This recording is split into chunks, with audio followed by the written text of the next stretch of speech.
Hello everyone. तो last session में हम हार्ड वाटर से क्या क्या इश्यूज होते हैं वो हम पढ़ चुके हैं। अब उस इशू को सॉल्व कैसे कर सकते हैं, इसलिए इस चैप्टर का नाम था वाटर ट्रीटमेंट। तो अब अगर ऐसा वाटर हार्ड वाटर हमारे पास है तो उसको ट्रीटमेंट कैसे करेंगे वो आज हमें समझना है।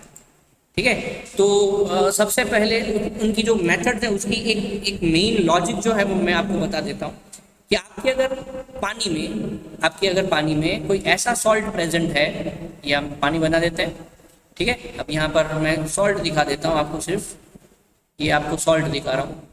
अगर ये सॉल्ट आपका NaCl होता, ठीक है, तो यहाँ से Na प्लस और Cl माइनस बनता, तो ये भी सॉल्ट था। दूसरे भी बहुत सारे सॉल्ट आपके प्रेजेंट हो सकते हैं। ठीक है। अब इन सॉल्ट की वजह से अगर आपका सोप, डिटर्जेंट या फिर आपकी कोई केमिकल रिएक्शन में डिस्टरबेंस नहीं होता तो कोई इश्यू नहीं।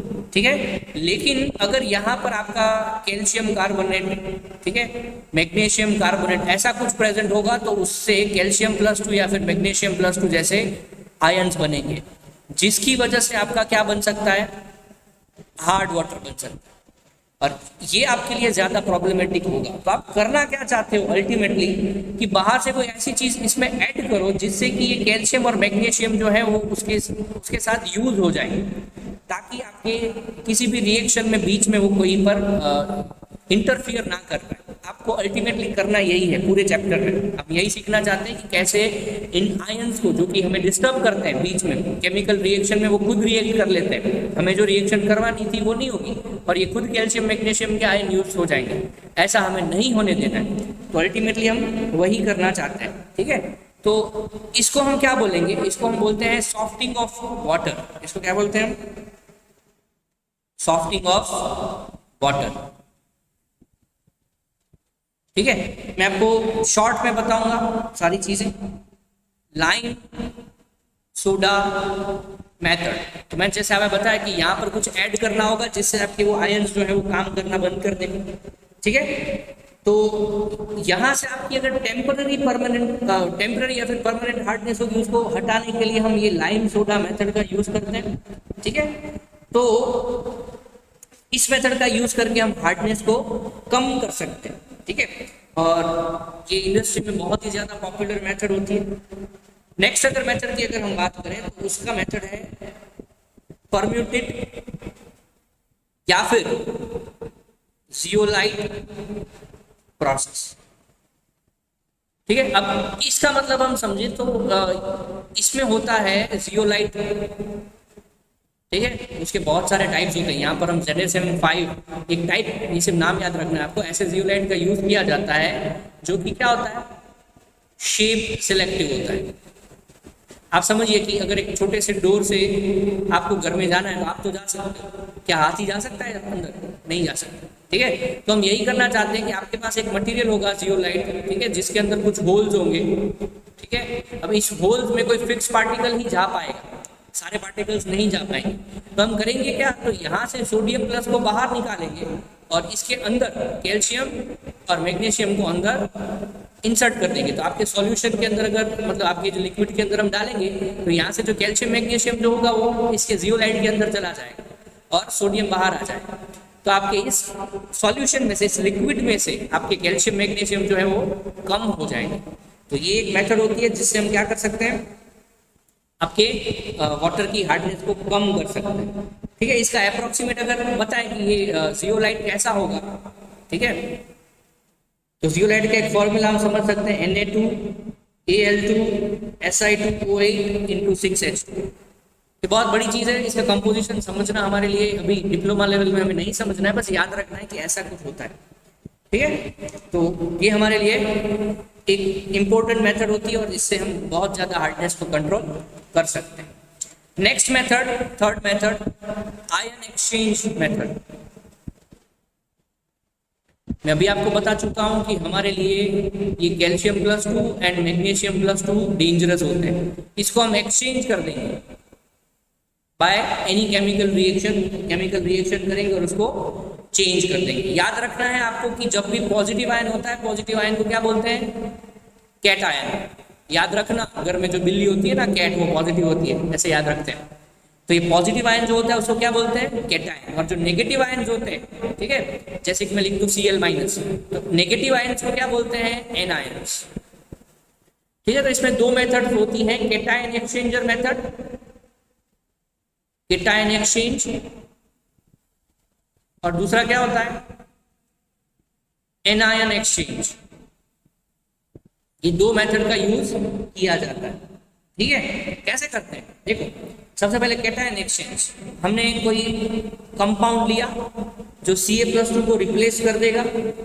आप देख सकते हो, देखो Ca चला गया R के साथ और यहाँ पे क्या हो गया, H+ आ गया। तो ये जो हो गया कैल्शियम +2 अब +2 नहीं रहा, अब ये कुछ और बन गया। तो अब आपकी ये जो हार्डनेस होगी वो कम कर देगा।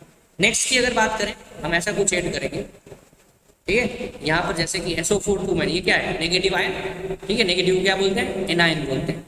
अब क्या हो जाएगा, देखो ऐसा हो जाएगा RSO4 प्लस 2OH माइनस, ऐसा बन जाएगा। ठीक है, ये आपको याद रखना है। तो यहाँ से आपका जो SO4 था ये डबल S हो गया। ठीक है, SO4 था वो अकेला था, जो कि इसके साथ अब यूज हो जाएगा, तो आपको उसकी वजह से कोई हार्डनेस के इश्यू नहीं आएंगे। इसके लिए आयन एक्सचेंज के लिए बड़े बड़े चैम्बर्स बनाए जाते हैं और वहाँ पे रिएक्शन की जाती है। तो अभी आपको उसके बारे में नहीं सोचना। ठीक है, नेक्स्ट अगर मेथड की बात करें तो ये होता है रिवर्स ऑस्मोसिस। अब आपको ये मेथड पता होगा, याद दिलाओ, आपके घर में आपने ये सुना होगा RO प्लांट। ठीक है, ये RO क्या होता है, रिवर्स ऑस्मोसिस होता है। होगा क्या, देखो इसमें मैं आपको डायग्राम से समझाता हूँ। मैं डायग्राम जस्ट ड्रॉ कर रहा हूँ।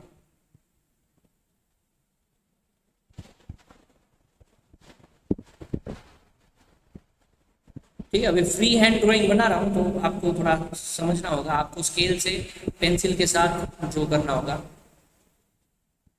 इसको बोलते हैं semi permeable membrane filter, it is kind of a filter. ठीक है, अब सिर्फ कलर चेंज करके आपको यहाँ पे बताऊंगा मैं। यहाँ पर हमारे पास प्योर वाटर होगा, क्या होगा, यहाँ पे क्या होगा, प्योर वाटर होगा। ठीक है, अब अगर दूसरी साइड की अगर बात करें तो मैं थोड़ा कलर ले लेता हूँ, रेड कलर लेता हूँ। ठीक है, यहाँ पर जो हमारा वाटर होगा विच इज नॉट प्योर, इसमें कुछ इम्प्योरिटी होगी, इसमें कुछ सॉल्ट्स होंगे। तो नेचुरली सेमी परमिएबल मेम्ब्रेन में जो होल्स होते हैं बहुत छोटे होते हैं। ठीक है, जिसकी वजह से आपका जो पानी होगा नेचुरली वो कहाँ जाएगा, लेफ्ट टू राइट। कहाँ जाएगा नेचुरली, वो लेफ्ट टू राइट जाएगा।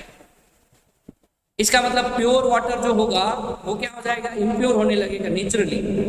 ओके, हम क्या करेंगे, हम यहाँ से उसको प्रेशर देना स्टार्ट करेंगे, यहाँ से प्रेशर देंगे, जिससे आपके इम्प्योर साइड से जो पानी होगा वो रिवर्स में जाना चाहिए। जिससे क्या होगा, यहाँ से पानी निकल निकल के प्योर साइड जाएगा। लेकिन सॉल्ट इस होल में से, यहाँ से फिल्टर में से पास नहीं हो पाएगा, तो सिर्फ पानी ही सामने जाएगा, सॉल्ट नहीं जा पाएगा। तो यहाँ पर आपको सॉल्ट जमा होके मिलेगा और आपका जो पानी है वो प्योर फॉर्म में यहाँ मिलेगा। उसको आप बाहर निकाल लोगे तो आपको आपका प्योर वाटर मिल जाएगा। इसको हम बोलते हैं रिवर्स ऑस्मोसिस मेथड। ठीक है, तो इसका यूज हम कहाँ करते हैं, हम इसका यूज करते हैं ड्रिंकिंग वाटर में भी करते हैं। ठीक है, इंडस्ट्री में तो यूज होता ही है, लेकिन कहाँ पे करते हैं, आपके घर पे भी आप इसका यूज करते हो।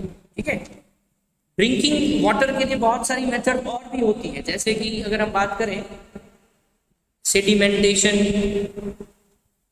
ठीक है, ये एक मेथड का नाम है, आपको मेथड का नाम ही याद रखना है। नेक्स्ट जो मेथड होती है वो कोएगुलेशन।